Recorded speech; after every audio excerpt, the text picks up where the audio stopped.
Olá, seja muito bem-vindo, seja muito bem-vinda ao podcast do portal Expresso 360. Aqui você vai falar, vai conhecer um pouquinho, melhor dizendo, sobre política de um jeito descontraído. Muito prazer, eu sou João Paulo Alexandre e aqui você vai poder conhecer melhor os principais nomes da política do Estado, as suas propostas, o que tem feito para um debate plural e inclusivo. Meu convidado de estreia, eu fiz até uma cola aqui, porque o homem tem muita coisa, viu? Ele se chama William Rodrigues Figueiredo. Ele é aquariano do dia 26 de janeiro de 1984, ou seja, 40 anos. Todos eles vividos em Aparecida de Goiânia. Filho do seu Valdivino e da dona Maria das Graças, que eram comerciantes. Ele teve início na militância no movimento estudantil e foi líder de jovens na comunidade São Sebastião, que é da Igreja Católica, religião que William é praticante. Ele cursou administração pública pela Uniaselv e, achando pouco ainda, gente, ele se formou em química pela Universidade Federal de Goiás. Pela matéria, foi professor de algumas escolas e ainda trabalhou como comerciante. Ele foi eleito para o primeiro mandato de vereador em Aparecida de Goiânia em 2016, com 2.194 votos em toda a cidade. Suas principais bandeiras foram a luta pela habitação, educação e defesa dos servidores públicos de todas as áreas, mas sobretudo da saúde. Foi reeleito em 2020 e ainda ocupou a cadeira de secretário na pasta de habitação no governo de Gustavo Mendanha. William é casado com Jaqueline Figueiredo e tem 2 filhos, Miguel e Mariana. E hoje é pré-candidato a prefeito de Aparecida de Goiânia pelo PSB. Senhoras e senhores, William Panda, seja muito bem-vindo. Olá, JPA, todos amigos e amigas aqui que estão nos acompanhando nesse podcast Expresso 360. Bacana o estúdio. Estou aqui à disposição para a gente falar sobre nossa cidade Aparecida e de outros assuntos. Errei alguma coisa na sua biografia? Nada, só que eu não concluí a formação em Química. Até foi um momento de dificuldade dos meus pais. Meus pais acabaram fechando o supermercado que tinham. E naquela época eu dava aulas justamente para conseguir pagar a faculdade. Na verdade, a faculdade era pública, né? Mas para pagar a ida para a faculdade, o almoço na faculdade, ficar ali o dia inteiro à disposição, e acabou que eu não pude concluir meu curso de Química. O restante está tudo ok. William, uma biografia bem extensa, mas a pergunta que não quer calar, de onde vem o apelido Panda? Esse apelido tem história, viu? Esse apelido veio dos amigos ali do Jardim Nova Era, né, na adolescência, ali 16, 17 anos, quando a gente estava fazendo uma viagem e uma menina acabou dizendo que eu parecia um urso panda. E é porque eu era fofinho, né? Gordinho. E aí acabou, meu amigo. A galera colocou esse apelido e esse apelido acabou depois se transformando numa bandeira de luta na política. E eu até costumava dizer, na primeira vez que eu tomei a decisão de usar Panda, William Panda, é porque havia um vereador na nossa cidade, também com o nome de William, e um vereador que tinha uma proeminência no município. E eu falei, olha, toda vez que falar William, ou que eu apresentar um material de campanha com o William, o pessoal já vai ligar ao outro William. Então eu preciso diferenciar dele. Então também foi uma forma de diferenciação. E no meio político eu era muito conhecido. Então no movimento estudantil, na juventude partidária, né, cheguei a participar até dos organismos nacionais de militância estudantil e até mesmo partidária. E virou um codinome, né, virou um nome de guerra. Então o pessoal passou a chamar mais de Panda do que William. Eu fiquei relutante de colocar o nome, mas juntando que eu era bem conhecido no meio político com o apelido e juntando que eu queria me diferenciar desse outro vereador que já era vereador de vários mandatos, eu tomei a decisão. E aí também já tomei a decisão, coloquei o urso panda lá no meu santinho, o primeiro material de campanha. Depois utilizei um urso de verdade, uma fantasia de urso, e até hoje eu utilizo em todas as campanhas nossas, e nessa agora de prefeito não vai ser diferente. Nós vamos ter o urso panda rodando pelas feiras, rodando por toda a cidade. Vamos voltar um pouquinho na sua história, né? Conta pra gente como que foi a sua infância em Aparecida. Bom, minha infância, eu tô desde sempre em Aparecida, né? Eu só não nasci em Aparecida porque Aparecida nós não tínhamos maternidade. Na época que eu nasci, em 1984. Mas meus pais já moravam na região da Vila Brasília, onde meu pai tinha um supermercado, que era o hipermercado Fonte Nova, ali muito próximo à subprefeitura, e havia uma subprefeitura na Vila Brasília naquela época, praticamente ao lado da subprefeitura, próximo ao posto policial. Muita gente vai lembrar do hipermercado Fonte Nova, até porque foi um dos principais supermercados da nossa cidade durante longos anos. E ali eu estudei também nas escolas ali da região, né? Estudei ali na Tia Marlene, estudei lá no Tigaim, e posterior, quando vi para o ensino médio, eu fui para a escola pública. Então, pude estudar no Hugo de Carvalho Ramos, depois no Vasco dos Reis, que acabou sendo militarizado, então acabei concluindo meu ensino médio na escola militar, e depois passei de primeira na UFG para o curso de Química, onde eu estudei ali cerca de 3 anos o curso de Química, que é, como eu acabei de dizer, meus pais passaram por alguns momentos de dificuldade, e eu também já tinha migrado minha luta para a política. Então eu tomei a decisão de vir para a gestão pública, de me preparar para lutar no campo da política. E minha vida deu uma mudada gigante, apesar de que durante esse tempo todo que eu estou colocando, esse lapso temporal, eu tive várias profissões. Eu comecei a trabalhar com 13, 14 anos no supermercado do meu pai. Mas antes disso, eu acompanhava meu pai nas feiras. Meu pai fazia a feira do Pedro do Vico, meu pai fazia a feira da Vila Brasília, meu pai fazia um bocado de feira, vendia verdura, e eu ficava lá limpando o tomate, arrumando o montinho de batata, ajudando no serviço simples, logicamente, até porque eu tinha 8 anos. Eu confesso, eu ia para a feira mais para comer coxinha, que eu comia muitas e gostava bastante, do que qualquer outra coisa. Mas, assim, trabalhei na feira com meu pai, aí no supermercado do meu pai, já com 13, 14 anos, eu trabalhei como repositor, trabalhei no caixa, trabalhei na locadora, trabalhei, naquela época tinha locadora, né, em supermercado. Trabalhei no açougue, trabalhei na padaria, depois voltei para a feira junto com a minha esposa. Eu fui fazer feira em Aparecida, fizemos feira do Cruzeiro do Sul, feira do setor dos Afonsos, feira Ainda do Garavelo. vendendo verdura. Aí não, aí já com a minha esposa abriu uma loja de enxovais de bebê, de roupa de criança, e aí a loja, a gente estava num momento econômico que não estava muito bom, e a gente precisava ampliar. Além de ter a loja, a gente precisava vender mais. Então minha esposa tomou a decisão de ir para a feira. Então eu chegava do trabalho e encontrava minha esposa lá no serviço dela, a gente colocava todo o estoque que ela tinha da loja dentro do carro, colocava manequim, colocava tenda, e a gente ia fazer feira. Então era uma jornada de trabalho o dia inteiro, integral, e chegando ainda fazendo feira praticamente todos os dias. Então eu costumo dizer que é uma coisa que eu nunca tive, foi preguiça de trabalhar. Eu sempre usei o trabalho como uma ferramenta de crescimento na minha vida, e na política não foi diferente. Nos nossos mandatos, eu sou conhecido como um vereador que trabalha muito, que atua muito, que defende muito a população e que está nos locais onde o povo está. Porque, infelizmente, o que a gente percebe da política, JPA, é que ela é feita por herdeiros, na maioria das vezes, pessoas que não são reconhecidas pelo povo como líderes de fato, são escolhidas por autoridades e ou mesmo são aclamadas por serem grandes empresários ou por participarem de grupos políticos dominantes ou por serem de famílias tradicionais das cidades, e isso não é em Aparecida só. Isso é no estado inteiro, isso é no Brasil inteiro. Então a gente tem que quebrar um pouco esse paradigma, e eu estou na política para quebrar paradigmas, e eu tenho certeza que nós vamos quebrar o paradigma nessa eleição, e vai ser eleito em Aparecida o candidato que o povo escolheu. Certo. Voltando, falando um pouquinho de como tudo começou, eu quero entender porque você teve início, o primeiro contato com a política no movimento estudantil. Queria entender o que você reivindicava naquela época e quando você notou que a política estava dentro de você e que você queria seguir esse caminho. Foi até um pouco antes do movimento estudantil, sabe? Foi na igreja. Eu, católico desde criança, e aí na igreja católica nós temos vários ministérios, né? E eu comecei a atuar no Ministério de Juventude, né? Nos núcleos de juventude, na pastoral da juventude.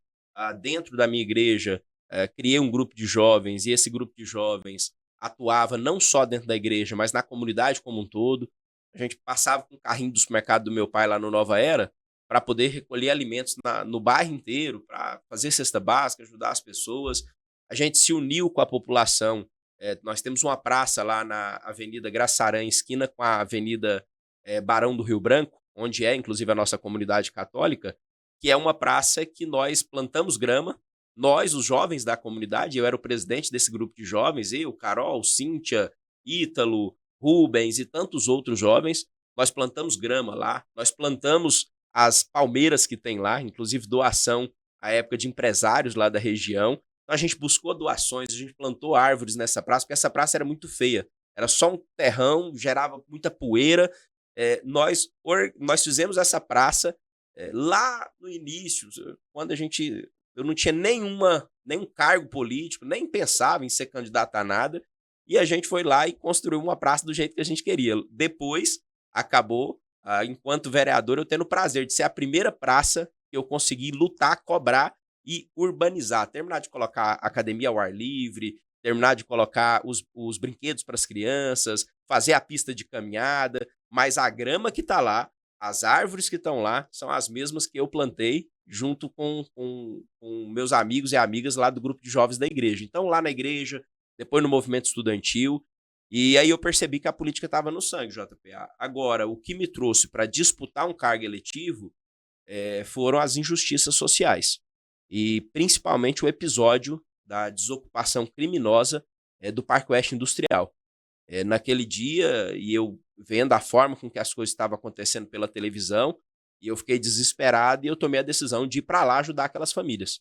Eu fui para lá, meu pai até ficou preocupado, porque lá estava um cenário de guerra, e lá eu vi de tudo, né? Gente que tomou tiro, gente que apanhou, gente que estava machucada, gente desesperada, criança que se perdeu da mãe, e a gente ajudando ali. Eu fui com o carro do meu pai e ajudava, levava para o hospital, voltava, até que outros líderes políticos da época também reuniram essas famílias e levaram essas famílias para a Assembleia Legislativa, através de ônibus. Chegou aquele tanto de ônibus, se não me engano, 40 ônibus, e essas famílias todas foram para a Assembleia. Passei a noite ali com eles na Assembleia. Na época, o presidente da Assembleia Legislativa cortou a energia, cortou a água, fechou os banheiros para que essas famílias não ficassem lá. Um covarde, eu nem lembro quem é esse covarde, mas pelo que eu sei, ele não está mais na política, mas na época ele cumpriu esse despapel.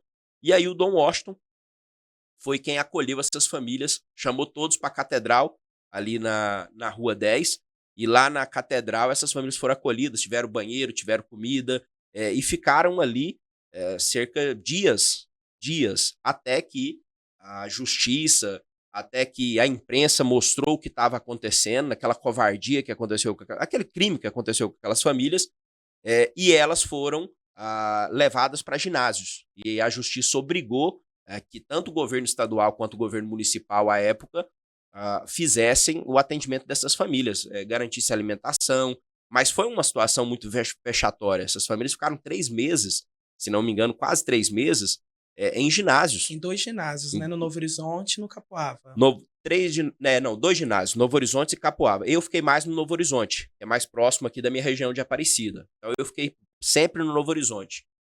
E depois de cerca de 2 meses, eu não vou lembrar muito esse prazo, mas foi muito tempo, nesses 2 meses que essas famílias ficaram no ginásio, eu todos os dias estava lá, com o carro do meu pai. Nessa época até eu trabalhava com meu pai no supermercado, deixei de trabalhar e ainda levei o carro dele, de fazer entrega e tudo mais. E fui ajudar aquelas famílias, sabe, assim, de forma voluntária mesmo. E a gente, depois, essas famílias foram encaminhadas para um terreno lá no Grajaú, onde eles moraram em barraca de lonas durante, eu não sei também qual o lapso de tempo, mas foram anos, 2 ou 3 anos, até que as casas fossem construídas lá no Real Conquista. Então, eu fiquei aí já lá no Real Conquista, eu fui convidado por uma deputada à época para trabalhar para ela. E eu topei. Eu falei, olha, topei. Naquela época eu estava trabalhando com meu pai, eu já nem estava dando aula mais. E aí eu falei, não, eu vou trabalhar. E comecei a trabalhar na luta política e eu disse a ela, falei, olha, eu venho, mas eu venho para ser candidato em Aparecida. e eu vou trabalhar para isso. Então, isso lá por volta de 2003, 2004, foi a minha primeira filiação partidária, foi em 2004. Você falando assim, passa um filme na minha cabeça, porque é uma história que eu conheço bem. Eu estive na invasão do Parque Oeste Industrial. Não lembro, obviamente, de tudo, porque eu tinha, na época, 8 anos, mas conheço bem a história, moro no Real Conquista. Ai, Então, que assim, eu maravilha. conheço bem essa história de desocupação e como que, apesar de toda a violência, a desocupação do Parque Oeste veio pulsar muito a luta por uma moradia digna, Com sabe? certeza. Que não apenas aqui em Goiás, mas o Brasil todo tem um déficit ainda muito grande. E a moradia própria é o sonho de todo brasileiro, né? Então, eu conheço bem e agradeço muito mesmo, assim, ouvindo você um pouco, falando da sua atuação para ajudar essas pessoas até então totalmente desconhecidas. Lembro de acompanhar a desocupação extremamente violenta pela televisão.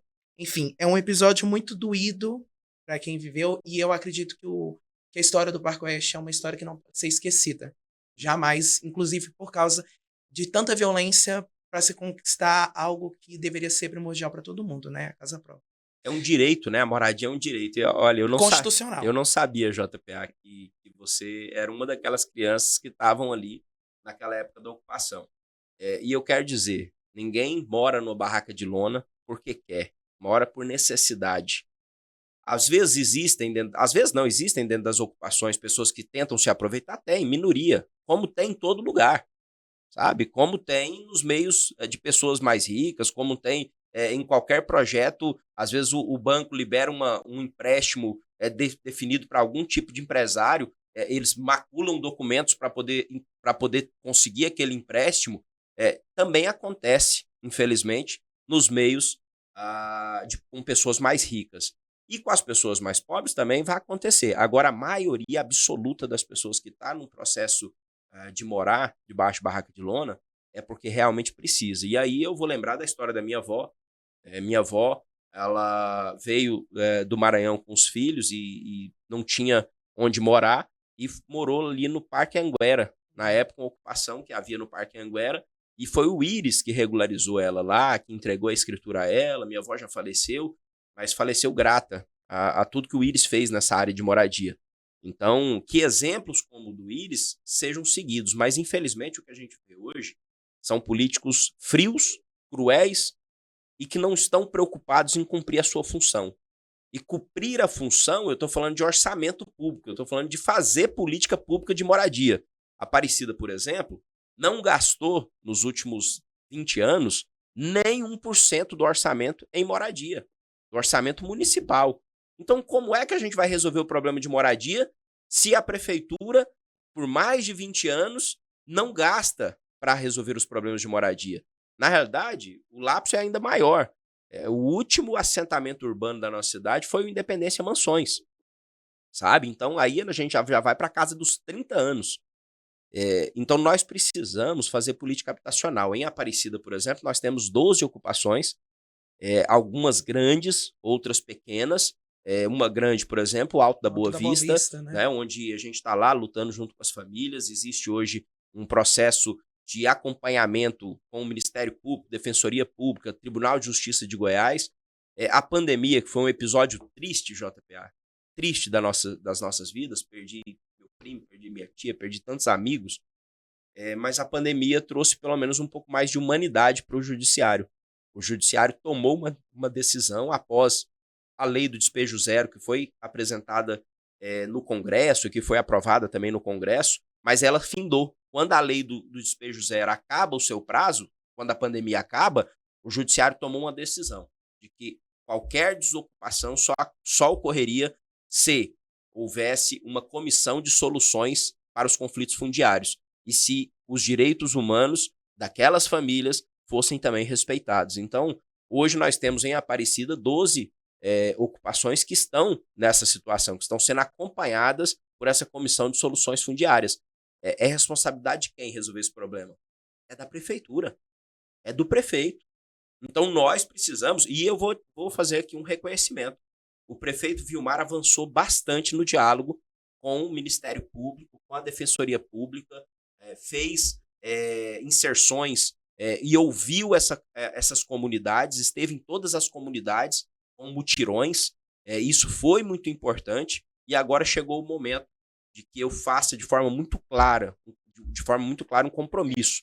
Na área habitacional, a gente precisa regularizar e colocar infraestrutura onde for possível, e nós precisamos voltar a ter programas de moradia para as famílias de Aparecida, com recurso do município. Da mesma forma que o Estado tem o programa Para Ter Onde Morar, da mesma forma que o governo federal tem o programa Minha Casa Minha Vida, a Aparecida vai ter um programa de moradia para que nosso município gaste o recurso que tem. O nosso município é rico, nós gastemos o recurso que nós temos para garantir moradia às famílias de Aparecida que tanto precisam. Nós, repito, há mais de 30 anos a prefeitura não gasta praticamente nada, nem 1% do orçamento com a política habitacional. Ana, você já adiantou um pouquinho da minha pergunta que eu ia fazer agora para você, mas eu acho que você pode complementar, que é porque você decidiu entrar, então, nessa disputa para o Paço Municipal de Aparecida de Goiânia. A habitação é uma marca do seu mandato, mas qual o outro objetivo, qual foi o outro motivo que te fez a entrar nessa disputa? Olha, durante o mandato, eu acompanhei muitas causas importantes na nossa cidade. A luta dos trabalhadores na área da saúde, na área da educação, a luta por valorização, por direitos. Mas quando você acompanha o trabalhador, e eu fiz um desafio esses dias atrás, que a minha candidatura não foi construída dentro dos palácios, dentro das grandes empresas. A minha candidatura foi construída dentro das escolas, dentro dos CIMEIs, dentro dos postos de saúde, ouvindo as pessoas. Logicamente, fora do período político, né? Durante o período político, eu não posso estar ali, não para pedir voto, não, mas eu posso estar ali para, enquanto vereador, ajudar as pessoas. E eu tenho ouvido desde que sou vereador, eu tenho acompanhado todas as escolas, todos os CIMEIs, os postos de saúde da nossa cidade. Ali, quando você está, você escuta o trabalhador, que garante o atendimento público de educação para os nossos filhos, você escuta o trabalhador que garante a dignidade do atendimento à saúde para todos nós, e você escuta também o cidadão. Então, eu tenho escutado durante todo esse tempo muitas agonias do nosso povo de Aparecida. Seja na área da educação, seja na área da saúde, seja sobre a questão de infraestrutura, seja sobre a questão social. Nós precisamos avançar em todas essas políticas. Nós precisamos fazer com que a nossa cidade, JPA, seja uma cidade que retorne os investimentos, que retorne as obras públicas e vire um canteiro de obras, como agora nós temos um canteiro de obras sendo reiniciado na cidade. Nós precisamos fazer com que isso se amplie, ao mesmo tempo que a gente precisa de cuidar das pessoas. Quando eu falo de cuidar das pessoas, não é só programas sociais, são políticas públicas. Quando todo pai tem condição de colocar o seu filho no CIMEI e ele não tem essa preocupação de não ter uma vaga para o seu filho no CIMEI, a gente está garantindo qualidade de vida, a gente está garantindo que o salário mínimo que ele recebe, ele vai poder gastar com outras coisas que não seja ter que pagar uma babá ou ter que pagar uma escolinha para o seu filho. Quando você garante saúde pública de qualidade, você garante que o cidadão não tenha que gastar do seu salário para poder contratar um plano de saúde, que muitas das vezes é pior que o atendimento no SUS, porque os planos de saúde hoje são uma tragédia. Não é só em Goiás, é no Brasil inteiro. Infelizmente, com os planos de saúde também não está fácil. Mas o cidadão, quando ele tem que tirar do seu salário para pagar um plano de saúde, é porque o poder público falhou. É porque o prefeito falhou, é porque o governador falhou, é porque o presidente falhou. Então, nós, enquanto políticos, temos que garantir às pessoas a dignidade. E aí você tem que ter praças, você tem que ter parques, sabe? Nós precisamos ampliar os nossos campos de futebol sintético pela cidade, mas nós não temos só que ter o esporte futebol, nós temos que ter outras praças, nós temos que ampliar a quantidade de espaços de skate na cidade. Hoje, Aparecida tem algumas pistas de skate e é uma referência nossa. Nós precisamos fazer uma ali no Vera Cruz, que inclusive é um local onde eles estão, mas não tem a infraestrutura adequada, os skatistas estão, onde a juventude está. Nós temos uma no Garavelo, que está funcionando muito bem, nós temos uma no Parque das Nações, e eu vou garantir também que a gente faça uma lá no centro administrativo, lá na cidade administrativa, onde nós temos muitos skatistas, muitos ciclistas e falta uma infraestrutura para eles ali. Certo. Falando ainda do pleito desse ano, em algumas conversas aí, você deixou entender que pretende ter uma mulher como vice da sua chapa. Já tem algum nome definido? Como é que tá isso? Nós estamos na semana das convenções, né? Nós tivemos a convenção do PCdoB e do PV na segunda-feira. Ontem nós tivemos a convenção do PT e aí posteriormente a convenção dos 3 partidos juntos com a federação.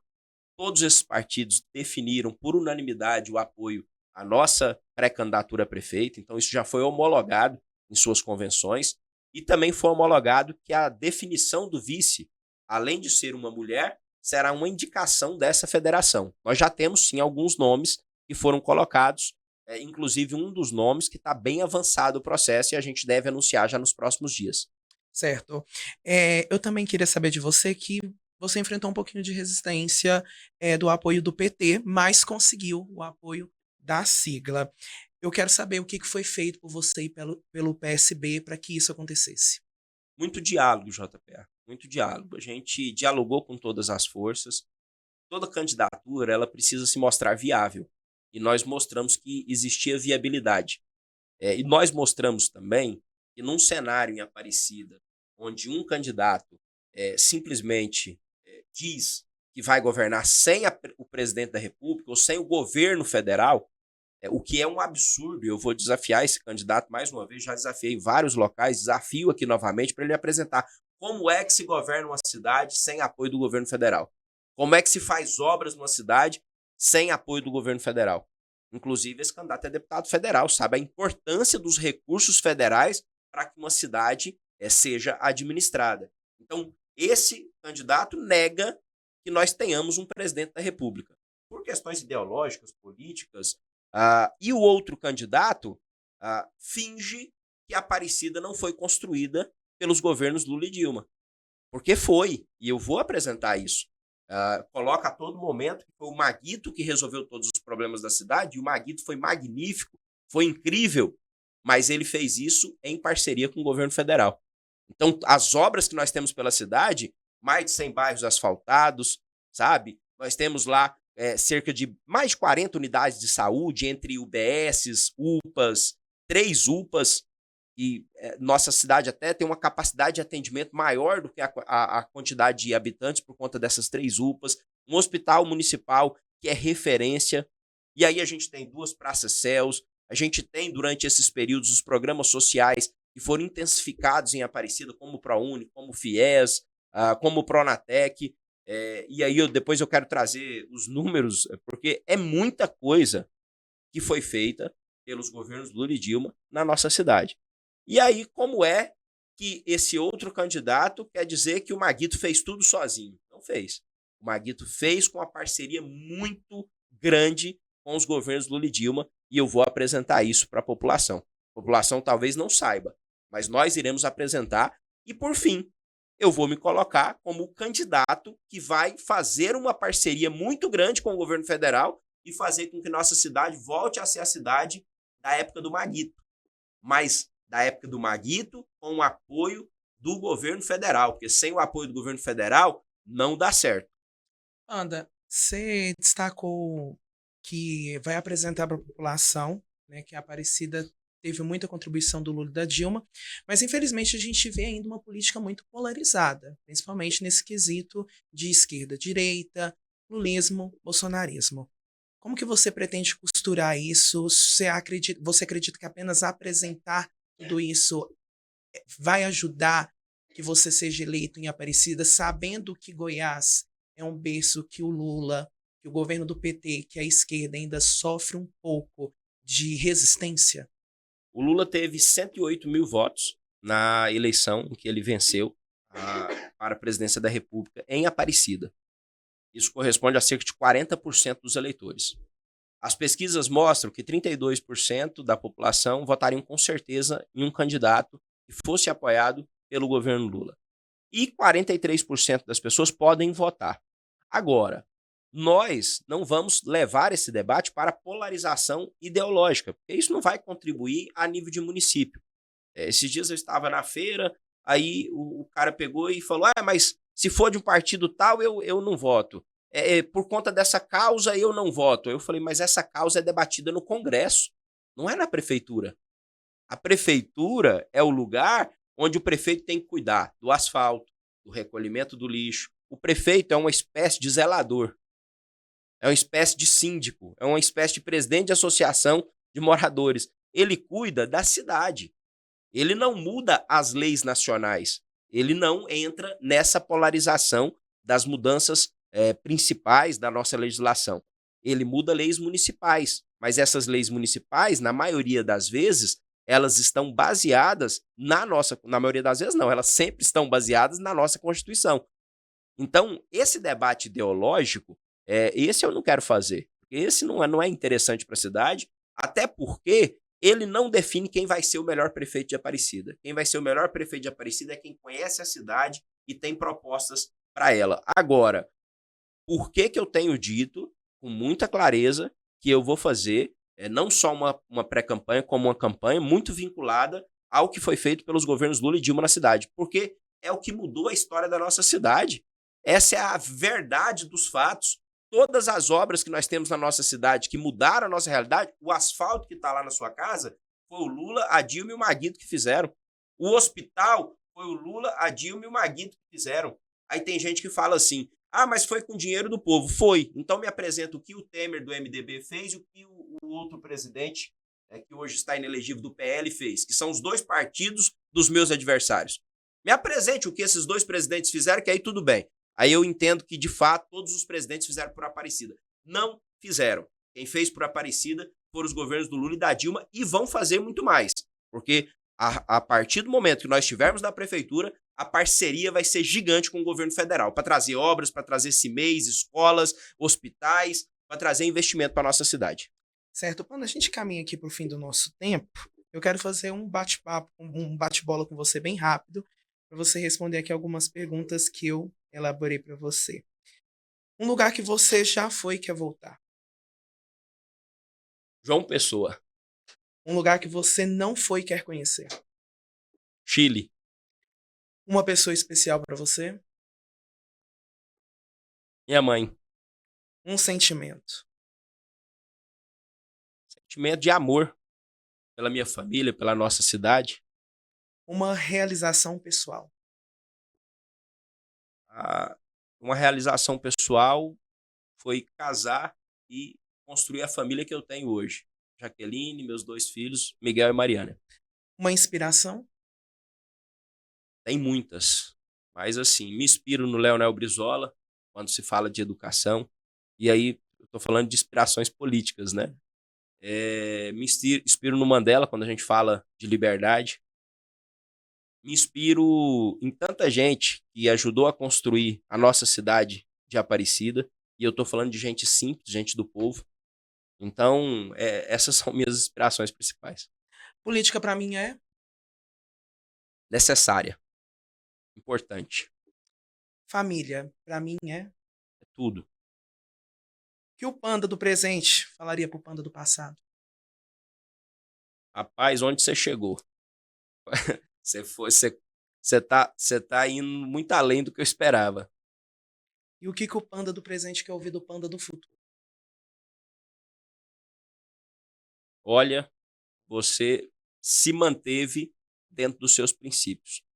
E isso é algo que para mim é inegociável. Inclusive é o que me faz hoje ser candidato. Era muito mais fácil eu ser reeleito vereador.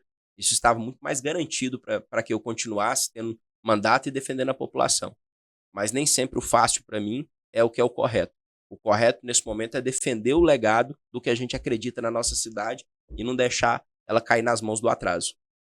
Panda, muito obrigada, viu, pelo seu tempo de ter vindo aqui, falado um pouquinho mais da sua história, da sua trajetória política. Foi um prazer te conhecer de verdade e espero que a gente tenha uma próxima oportunidade para que a gente possa conversar ainda mais sobre melhorias e benefícios para a Aparecida de Goiânia, viu? Obrigado, JPA, e já fica aqui o meu compromisso de fazer uma visita a vocês lá no Real Conquista. Conheço muita gente boa ali naquela região. Pode ir, será muito bem-vindo. E o Expresso 360 fica por aqui. Agradeço a você que ficou até agora ouvindo o nosso podcast, assistindo também nas plataformas de vídeo. Você pode curtir, favoritar e seguir a gente nas redes sociais e também compartilhar esse episódio com todos que você gosta. Até uma próxima.